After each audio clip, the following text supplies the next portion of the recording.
Hello, welcome. You're watching Arcane Tablets. My name's Alden Reed. Thank you for joining me. So I got a question. What are we? What is this, right? I got an answer. It's a spiritual hologram, a simulation of sorts, right?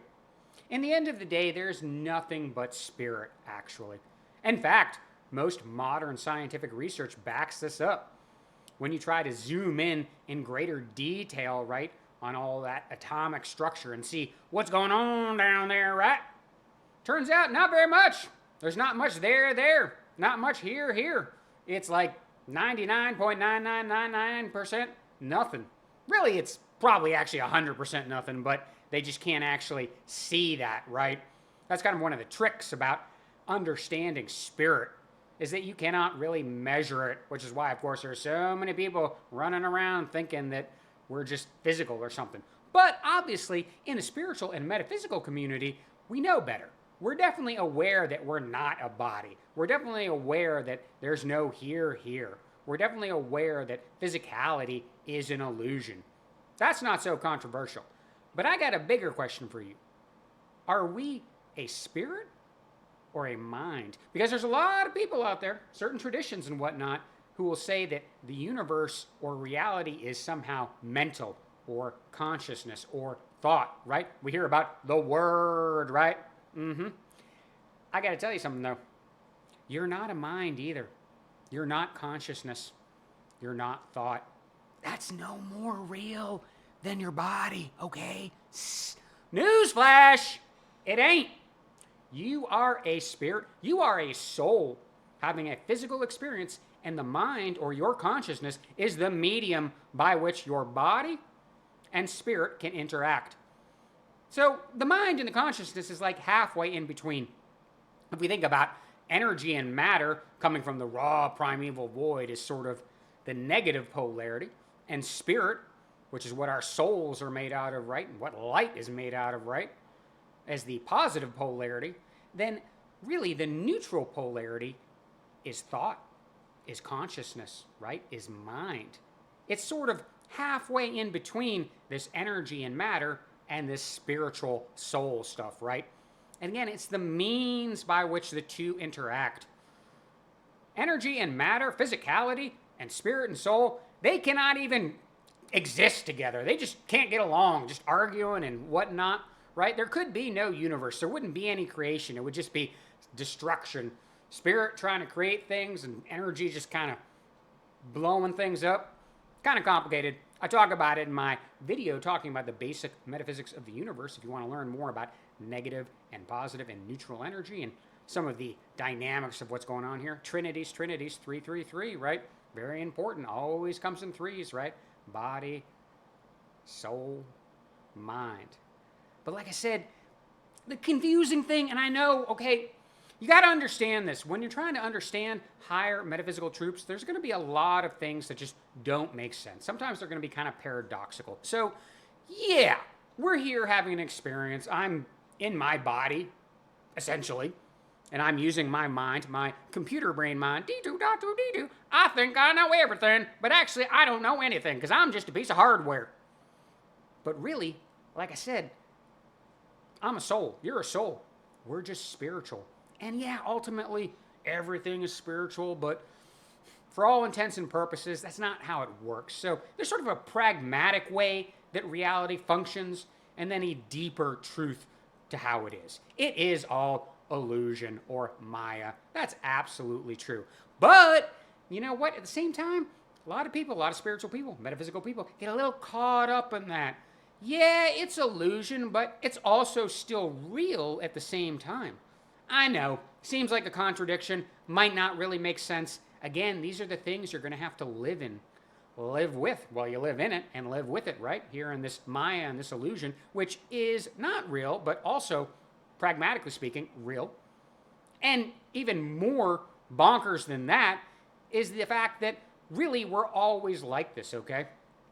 We're always going to have some physicality. We're always going to have some sense of a body, even if it's an etheric body. And we're going to have mind and consciousness. And we're always going to be kind of trying to access the spiritual realm, trying to be in touch with our soul. And really, of course, the soul is where our emotions sit. So if you think about the heart that's really very much aligned with the soul. And like I said, you want to listen to your soul, right? You are a soul, right? The computer brain mind thinks it knows what you want, but it doesn't. The computer brain mind thinks it's the boss, too. The computer brain mind thinks it's the overlord of everything. The computer brain mind is like, oh, yeah, well, that body's an illusion, but I'm just thought, I'm consciousness. I read some ancient metaphysical text that told me I'm thought and consciousness, and I'm here to do whatever I want to do, right? But then computer brain mind isn't really listening to your soul, not really listening to that spiritual stuff, which is what you're really made of. Because computer brain mind doesn't like that. Computer brain mind trucks and facts and knowledge, has an empirical viewpoint towards everything, really likes science, right? Computer brain mind gets all scared by duff, doubt, uncertainty, and then fear. And that's the order, right? Your mind starts doubting things, then it gets uncertain, and then, oh, that fear creeps in, right? And then that gets computer brain mind all wiring crazy, thinking that it's going to run things. And of course, some people can't even get up into computer brain mind, in fairness. Some people are just fully in their body, fully in physicality, and not even really letting their mind make any decisions at all. They're just kind of going with their body. And that can be good and bad. It's kind of paradoxical, too. On the one hand, it can be leading towards hedonism, and that's not good. On the other hand, sometimes being a little bit more in your body and out of your mind can be helpful. It can actually help you get in touch with your soul. It can help you get in touch with your emotions and listening to your intuition. Not always, like I said, and more often than not, if you don't really know what you're doing, you're probably going to end up kind of going down a little bit more of a hedonist path. It's really easy to get caught up in that because we're hardwired for all this pleasure, and that's just part of the pragmatic nature of reality, right? The whole idea is that we don't live forever, and there's all these rules and a cycle of creation and destruction, and that's okay? That's why bad things happen. Very simple. Why do bad things happen? Yeah, I'll answer this question too. Very, very simple. Bad things happen because they have to.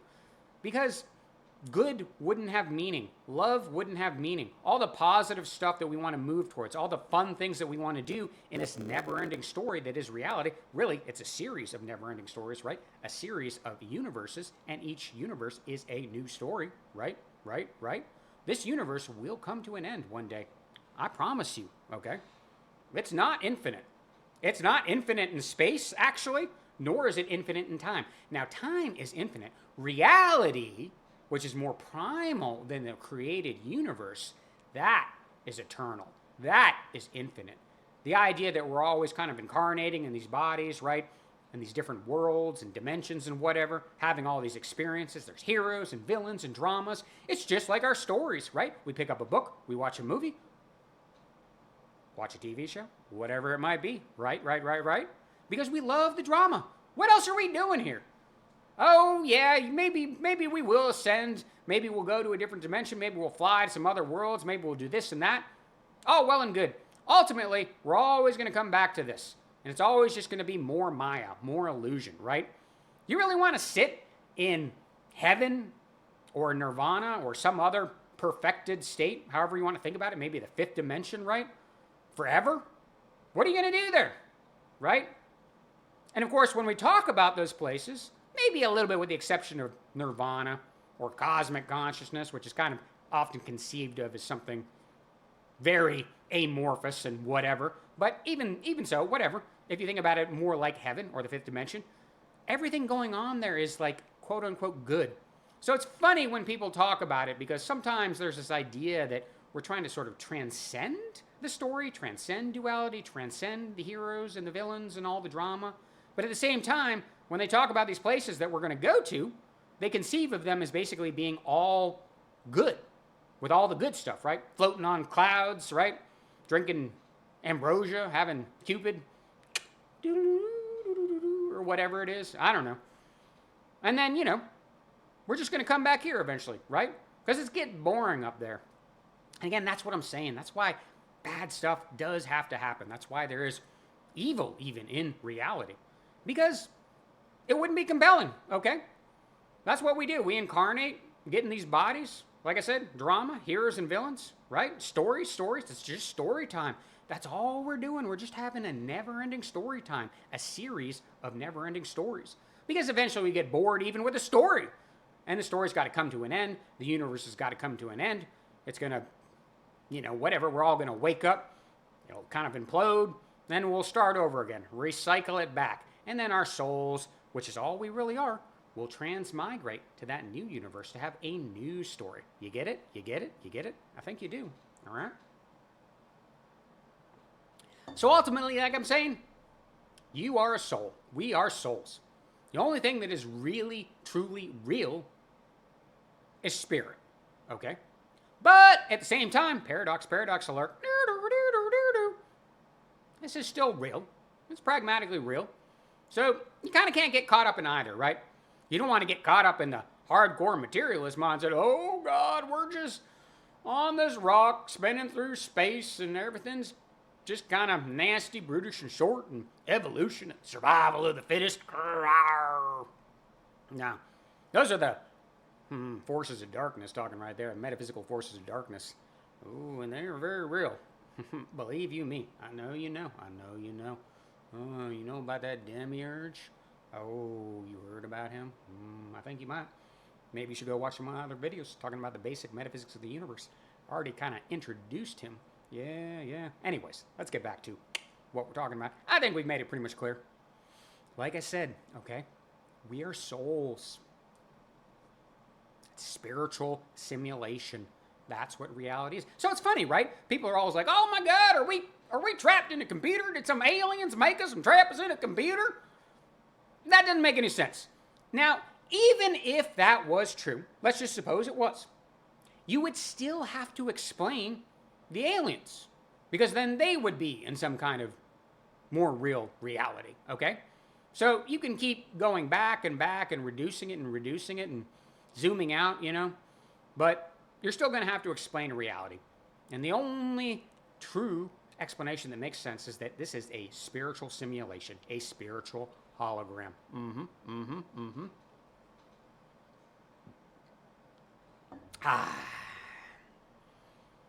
Your spirit, your soul. Mind is kind of really just as much of an illusion as body, okay? And the mind wants to dominate. It's your soul that knows what you want. It's your soul and your heart where you've got all these desires, right? Okay? And your intuition, now that's a slightly different faculty, right? Okay? You want to listen to your heart because your heart knows what you want, what your desires are, and that's very good. You don't want the computer brain mind to dominate the heart. The computer brain mind, it looks around at everything and is just picking up all this information and all these different ways of being. It's been indoctrinated, from a very young age by your family, by your community, by your culture. And then when you get older, you study all these philosophies and get all these ideas, and it's all just confusing and whatever. But those are ideas, and the computer brain mind trucks in like. It thinks it likes this, it likes that, so on and so forth. And it feels all this pressure, and then it feels that doubt and uncertainty and fear, that duff, right? Because it doesn't really know, and it gets unsettled. But really, you got to listen to your heart, okay? Your heart knows what you want. The heart always knows. But here's the thing. There's another step to it, and that is listening to your intuition. So the heart is going to tell you about your general desires, right? But your intuition is the decider, right? That intuition, that's going to tell you when you need to do something or not do something. Because sometimes the heart can get a little carried away too, right? We can really love something and want something so much, and sometimes it can be a matter of timing. Now, I'm not telling you to not listen to your heart. You got to be a little careful there. And your mind is going to start to play this game. Your mind is going to be like, oh yeah, we got to wait. We got to be, not do this, not do that, because the mind is getting a little fearful. And the mind also secretly wants to be in charge. So it's uncomfortable really trusting the heart and listening to the intuition. But that's what the intuition does. Ultimately, the intuition decides, right? And it's hard to know, right? Because it's not about consciousness or thought, right?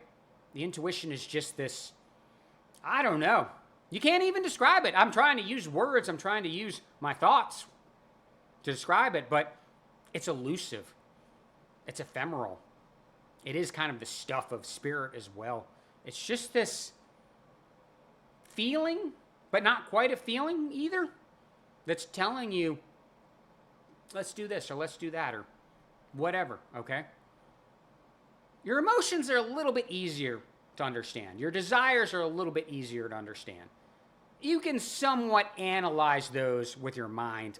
Got to be a little careful, but you can somewhat understand them with your mind and be like, no, this is what I really want, okay? Like me, this is what I really want, to be out here and just making videos, even though in theory there's so many other things I could do. I'm very educated, very intellectual, got a master's in political science. You know, I could have taken a different path. I could have been a professor. I could have done a lot of things. And I'd like to think I still am a professor. And I'd like to think, or in fact, I know that I'm still going to use much of the conventional information that I've learned, history and politics, philosophy, all this other stuff, weaving it all together. And that's really what I'm here to do. But I'm also a bit of a showman. I'm a Gemini, right? I'm talking right now. I'm the bad twin. So you hear this voice? It's the bad twin. Bad twin likes to talk in silly accents, sometimes talking southern accents, sometimes whatever, all right? Because sometimes a good twin, he don't do his job right. Because he gets all afraid, he gets all that duff up there too, right? All worried what people gonna think, right? We're showmen, right? And let me tell you, in this day and age, only one way to beat the forces of darkness, and that is to play the role of the fool. Oh, you know about that fool and that tarot deck? Oh, yeah, here we are, right? Gemini sun sign, Mercury in Gemini too. Woo-wee! Yeah. He'll come out from time to time. So there's nothing I can do about that. Sorry. Try to restrain him. The more I do my job, the less we'll hear from him. Not that he enjoys that either. He likes being out in the limelight, right?